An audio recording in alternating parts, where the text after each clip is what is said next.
महिष्मति के स्वर्णिम युग में महाराज महेंद्र बाहुबली के न्यायप्रिय शासन में प्रजा सुखी थी, लेकिन अंधकार के साए कभी भी समाप्त नहीं होते। दक्षिण के भयंकर योद्धा विक्रमकेतु अपनी विशाल सेना के साथ महिष्मति पर चढ़ाई करने की योजना बना रहा था। वह केवल युद्ध नहीं चाहता था, उसका उद्देश्य बाहुबली के सिंहासन को नष्ट करना था।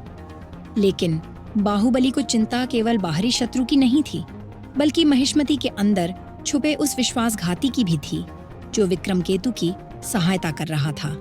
महल के भीतर एक गुप्त सभा में महाराज महेंद्र बाहुबली अपने विश्वसनीय सलाहकारों के साथ चर्चा कर रहे थे। सभी के चेहरों पर चिंता की लकीरें थीं। तभी एक सैनिक ने आकर सूचना दी, महाराज, दक्षिण के राजा विक्रमकेतु ने महिष्मति पर चढ़ाई कर दी है। उसी वक्त कुछ गुप्तचर वहां आते हैं और बाहुबली को सतर्क करते हैं कि विक्रमकेतु को हमारे महल से जानकारी मिल रही है।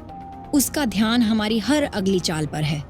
महेंद्र बाहुबली ने गंभीर स्वर में उत्तर दिया, विश्वासघात, यह हमारे अपने घर से हो रहा है।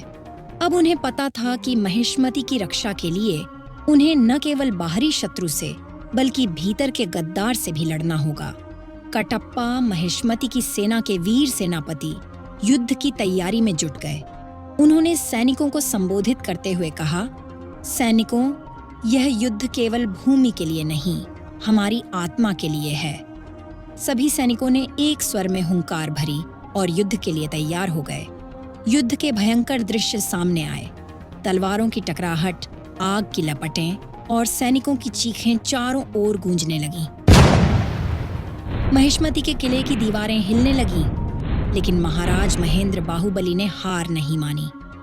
उन्होंने अपनी तलवार उठाई और विक्रमकेतु की सेना का सामना करने के लिए आगे बढ़े। महिष्मति की सेना पूरी ताकत से लड़ी, लेकिन गुप्तचरों की भविष्यवाणी सही साबित हुई। महल के भीतर छिपे विश्वासघाती ने शत्रु को हर योजना की जानकारी पहले ही दे दी थी। महेंद्र बाहुबली ने विक्रमकेतु से सामना किया, लेकिन विश्वासघात का बोझ युद्ध के मैदान में भारी पड़ने लगा। तलवारों की अंतिम टक्कर हुई।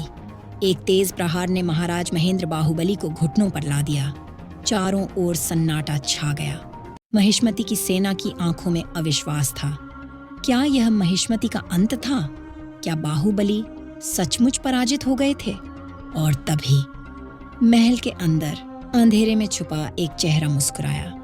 आगे की स्टोरी नेक्स्ट वीडियो में देखने को मिलेगी।